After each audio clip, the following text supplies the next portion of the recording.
আবারও চলে এলাম ছোট্ট একটা ব্লগ নিয়ে। তো চলো ব্লগটা আমি শুরু করে নিলাম। তো আমি এখনই ফ্রেশ হয়ে চান টান করে ফ্রেশ হলাম। তো টাইম হচ্ছে 9:33। এখনই চান টান করলাম, ফ্রেশ হলাম। তো চলো জলটা আনলাম, এবার ভাতটা বসিয়ে দিই, তারপর তোমার সাথে গল্প করবো, ঠিক আছে? তো চলো জল দিলাম, মানে চাপালাম জল দিয়ে, জলটা চাপালাম। এখানে কাটবো, তো শসা এনেছে স্যালাড করব, আর এই যে বেগুন এনেছে, বেগুনগুলো ভাজবো। আর এখানে আছে পটল, তো এই পটলগুলো তরকারি করব। তো চলো নিয়ে নিই, এখানে টমেটো আছে, দুটো আলু নিয়ে নিই, দুটোতে হয়ে যাবে। তো চলো এগুলো নিয়ে নিলাম, এগুলো কাটবো, নিয়ে পথে রেখে দিলাম, পরেই করব। আর এই যে সবজিগুলো কাটবো,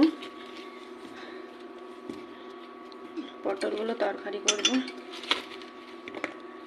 তো আমাদের বাড়িতে বেশিরভাগ নিরামিষেই হয়, কারণ আমার মা নিরামিষেই খায়, খুবই কম হয় মাছ মাংস, দিন দেখে হয়, কারণ বেশিরভাগ নিরামিষেই খাই। তোমার সাথে গল্প করি, তো তোমরা হয়তো ভাবছো আমি আমার এত কথা বলা, এত বকর বকর করি। তো হ্যাঁ, সত্যি এক সময় আমাকে ক্যামেরার সামনে কথা বলতে পারতাম না, এক সময় ছিল যে আমি কথা বলতে পারতাম না, খুবই মানে নার্ভাস লাগতো, খুবই লজ্জা লাগতো যাকে বলে। তো এখন আমার আদত হয়ে গেছে কথা বলে বলে, তো আমাকে এখন লজ্জা লাগে না। আমাকে এখন বরং ভিডিও না বানালে বরং খারাপ লাগে, ব্লগ তলক না বানালে বরং এখন আমাকে খারাপ লাগে। আর এক সময় ছিল এত লজ্জা লাগতো, আমি হেসে হেসে মরে যেতাম, বাট এখন আমাকে আর খারাপ লাগে না, এখন আমাকে ভালোই লাগে। ভিডিও না বানালে বরং আমাকে খারাপ লাগে এখন। এখন আমাকে আর কিছু খারাপ লাগে না, যে আমি লজ্জা লাগে বলে। তো কারোর কিছু প্রশ্ন আছে, যদি কারোর কিছু জিজ্ঞেস করার থাকে তো বলতে পারো, আমি উত্তর দিতে তৈরি।